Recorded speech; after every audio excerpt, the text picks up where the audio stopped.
Assalamualaikum warahmatullahi wabarakatuh. Halo semuanya, kembali bersama saya dalam channel Data Liberation. Pada video kali ini, kita masih tetap membahas soal para pemikir besar yang hidup di masa lalu.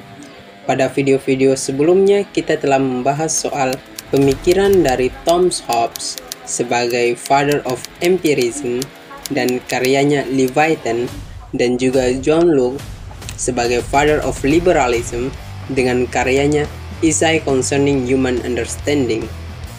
Pada video kali ini, kita akan membahas soal pemikiran politik John Jacques Rousseau. John Jacques Rousseau lahir pada 28 Juni 1712 di Jenewa dan meninggal pada 2 Juli 1788 di Prancis pada usia ke-66 tahun. John Jacques Rousseau merupakan seorang tokoh filsafat, penulis, dan juga seorang komposer pada abad pencerahan. John Jacques Rousseau aslinya adalah seorang yang berkebangsaan Prancis, namun leluhurnya Didier Rousseau harus meninggalkan Prancis karena penindasan yang dilakukan terhadap kaum Protestan. Pemikiran filosofisnya John Jacques Rousseau mempengaruhi revolusi Prancis, seperti konsep kehendak umumnya Rousseau yang muncul dalam Deklarasi Hak Asasi Manusia dan Warga Negara pada tahun 1789 selama Revolusi Prancis, yaitu hukum adalah ekspresi dari kehendak umum. Pada video sebelumnya, kita membahas soal pemikiran Thomas Hobbes dan John Locke dalam natural state atau keadaan alamiah manusia. Menurut Thomas Hobbes, manusia pada awal mulanya adalah jahat atau buruk. Sedangkan menurut John Locke, manusia pada awal mulanya adalah baik. Kemudian dalam pandangannya John Jacques Rousseau, pada awal mulanya manusia itu baik. Namun, lingkungan masyarakat yang membuat manusia menjadi buruk. John Jacques Rousseau membagi menjadi dua, yaitu state of nature dan state of society. Keadaan alamiah manusia dan keadaan sosial manusia, atau manusia sebagai seorang individu dan manusia sebagai makhluk sosial. Menurut John Jacques Rousseau, manusia pada awal mulanya lahir dalam keadaan baik, atau sifat dasar manusia adalah baik karena tidak ada sesuatu dalam diri manusia, atau manusia lahir dalam keadaan putih. Namun, dalam perkembangan hidupnya, masyarakat atau society akan memberikan pengaruh atau campuran warna atau garis-garis tertentu dalam diri manusia, sehingga membentuk pola pemikiran, tingkah laku, dan kebiasaan tertentu yang menurut John Jacques Rousseau, manusia terlahir baik, putih, dan suci, namun dapat menjadi buruk karena masyarakat atau keburukan tidak dibawa dari lahir oleh manusia, namun keburukan terbentuk dalam diri manusia karena pengaruh kehidupan masyarakat atau society.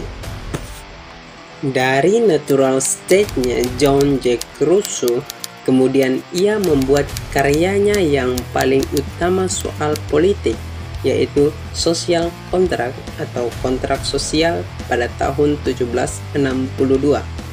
Karena society atau masyarakat dapat membuat seseorang menjadi buruk atau jahat, kemudian John Jacques Rousseau membuat istilah la volonté générale atau general will, atau dalam bahasa Indonesianya kehendak umum. Hal ini menunjukkan bahwa antara individu dalam masyarakat sama-sama menggabungkan diri atau kekuatan atau menyatukan kehendak bersama demi sama-sama mengatur kehidupan. Penyatuan kehendak bersama ini yang kemudian menjadi kontrak sosial. Pemikiran John Jacques Rousseau ini mirip dengan natural state-nya John Locke.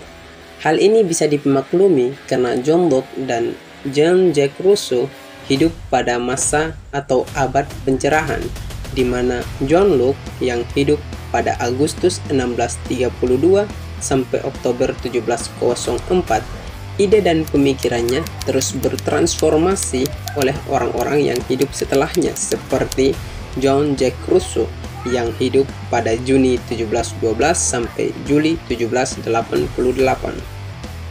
Kontrak sosial tersebut merupakan kesepakatan antara individu dan individu, bukan individu dan negara. Individu dan individu membuat kesepakatan tersebut merupakan la volonté générale. Kontrak antara individu dan individu tersebut membuat masyarakat memiliki power atau legalitas dalam mengatur kehidupan, karena kehendak umum tersebut membentuk kontrak sosial yang akan membentuk sebuah negara, di mana masyarakat memiliki otoritas penuh dalam menentukan hukum untuk menjaga kehidupan bersama. Hal ini pula yang kemudian menjadikan Jean-Jacques Rousseau sebagai seorang peletak dasar-dasar demokrasi modern di Eropa. Sekian untuk pembahasan kita mengenai kontrak sosial Jean-Jacques Rousseau, la volonté générale atau kehendak umum. Wallahu muwaffiq ila aqwamit thoriq. Assalamualaikum warahmatullahi wabarakatuh.